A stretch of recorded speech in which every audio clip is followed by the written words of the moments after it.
कैसे मानेंगे?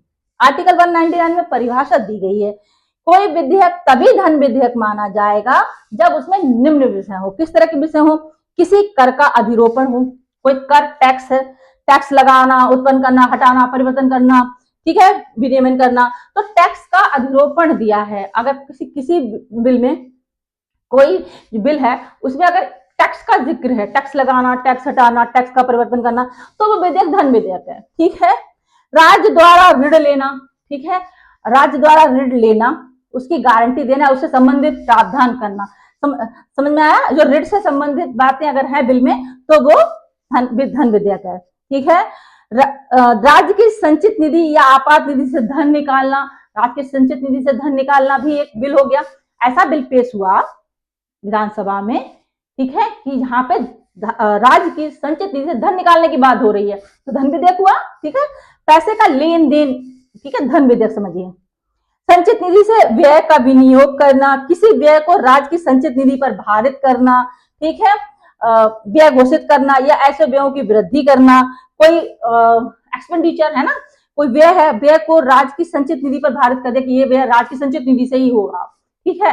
और कोई संचित निधि में से ऋण लेना, ठीक है, वही पैसे वैसे लेना निकालना, तो ठीक है, ऐसा कोई बिल आता है जहां पैसे का लेन देन हो रहा है, पैसा निकालना संचित निधि से, ऐसा जो व्यय है वो संचित निधि पर भारित कर दिया, तो भी विधेयक धन विधेयक माना जाएगा। ठीक है। एक एग्जाम्पल देखते हैं, राज्य का बजट, जो राज्य का बजट धन विधेयक है। अब सेकंड उदाहरण देखिए, जैसे बस सेवा के टिकट की दरें हो गई, बस सेवा चालू है राज्य में, उसकी टिकट की दरें बढ़ानी है, गवर्नमेंट की बसें हैं तो उसके टिकट का पैसा बढ़ाना है, तो धन विधेयक नहीं हुआ ना, वो धन विधेयक नहीं हुआ। ठीक है, तो वो धन विधेयक नहीं माना जाएगा। टिकट की दरें तय करना इज नॉट अ धन विधेयक। ठीक है। आर्टिकल 191 की अगर किसी विधेयक में ये कहा गया है कि कोई सेवा दी जाएगी और उसके बदले फीस ली जाएगी या किसी प्रकार की फीस या सेवा शुल्क लगेगा, तो वे विधेयक धन विधेयक नहीं माना जाएगा। ध्यान में रखिएगा। ठीक है। फीस वगैरह फिर से पढ़ लेते हैं। कोई सेवा की बात हो रही है, ठीक है, सर्विस दी जाएगी, ठीक है, गवर्नमेंट की तरफ से, उसके बदले फीस ली जाएगी। गवर्नमेंट आपको ये फैसिलिटी देती है, इसके बदले आपको जैसे कि गवर्नमेंट हॉस्पिटल में आप जाएं, ठीक है, आपको 1 रुपया का पर्चा बनेगा या 5 रुपए का या 10 रुपए का पर्चा बनेगा, तो धन विधेयक नहीं हुआ ना।